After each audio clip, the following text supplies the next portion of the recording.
Yeah, we're going to see some light snow here and there throughout the weekend. We have another system that'll come through Sunday, but they're clipper-likes, not a lot of moisture with them. The bigger story, each one gets us progressively colder as we go into Monday. That's when the dangerous cold really will set in.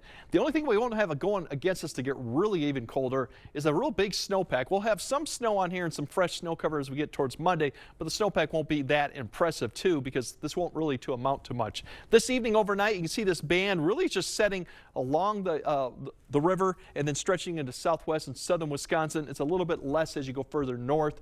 This is kind of where the precipitation is going to settle in. As we look kind of further north, further south, you can see visibilities overall generally about 5 to 10 miles. So far, there's been some instance where they've come down to 2, and that's when you can accumulate. So far, the roads overall not too bad. You can see the interstate up there moving quite well. 8 miles for some La Crosse, but I think we are going to start picking up. We do have a little bit more enhancement coming. That was just north of Winona up to Red Wing. You see Red Wing down to 1.5 miles, so they've seen some snow down there start to pile up a little bit in road surfaces, so a little accumulation there.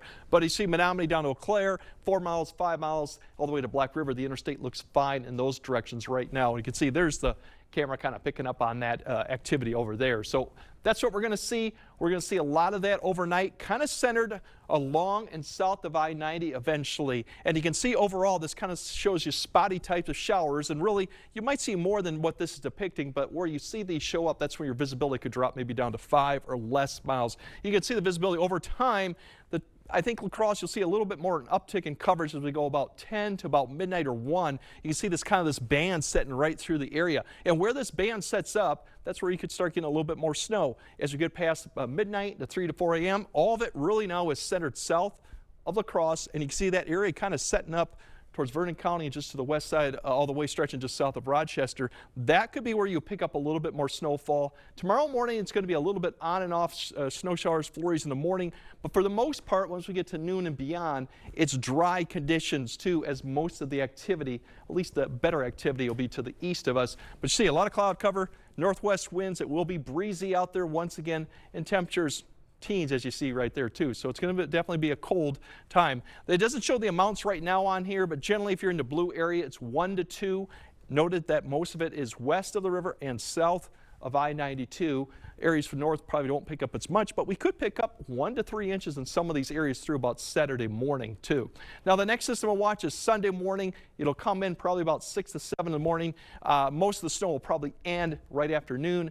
Lingering flurries in the afternoon. This accumulation, once again, another 1 to 2 inches, focusing along and west of the river. The path could change, but everyone's going to see a period of light snow, followed by some gusty winds in the afternoon behind that front.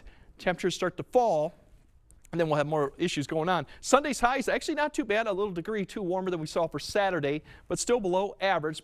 But then once we do have the clouds kind of clear out a little bit Sunday night, the winds pick up, which will be kind of breezy Sunday night. The wind chills are going to start to fall, and that's what we're going to see. Sunday evening, wind chills still just a little bit below 0. As we go throughout the night, the temperatures fall. We do have a little bit of clearing skies. Right now, we could be into that 20 to maybe 30 below range as you wake up Monday morning. And temperatures Monday will struggle to get to 0 in many areas. We do modify a little bit Tuesday, Wednesday, and Thursday, still below average. All those precipitation chances next week are pretty minor, and we do see a little bit more colder conditions for next weekend too. So it's kind of looking more like December weather right here that we've had for that whole month of stretch pretty much now. Yeah, return to the negatives. Pretty much. Thanks, Yep. Greg.